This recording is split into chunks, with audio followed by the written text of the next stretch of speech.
So you'll start off at your idea stage, which I imagine a lot of people in this room are at. You might have the co-founder stage, so you're putting some of your own money in. It might be a partnership, the company's putting money in.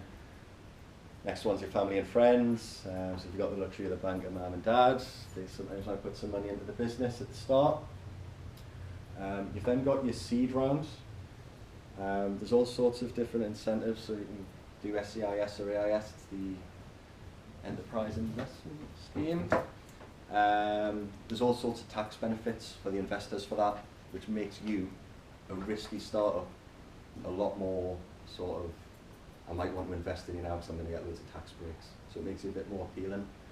Again, if anyone has any questions on that after, we can chat around that in more detail.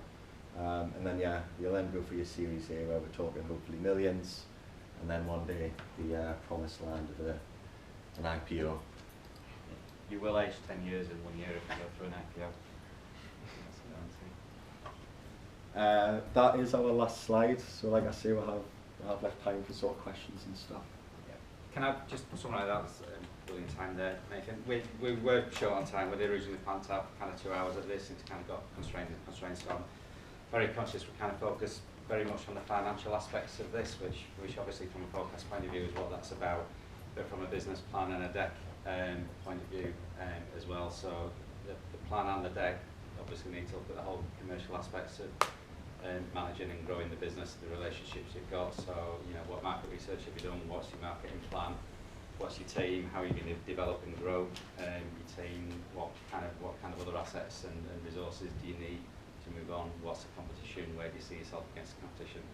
And you know, what are the risks and opportunities, and you know, the strengths, weaknesses, opportunities and threats within the business. So all of that kind of needs to be in your plan and needs to be thought about as well, without necessarily financial focus, other than those things then maybe tip into the finances, because you might need a little bit of extra protection there, a little bit of extra insurance, a little bit of this, a little bit of that, to kind of cope with that. So it's it can be quite an iterative process creating these documents.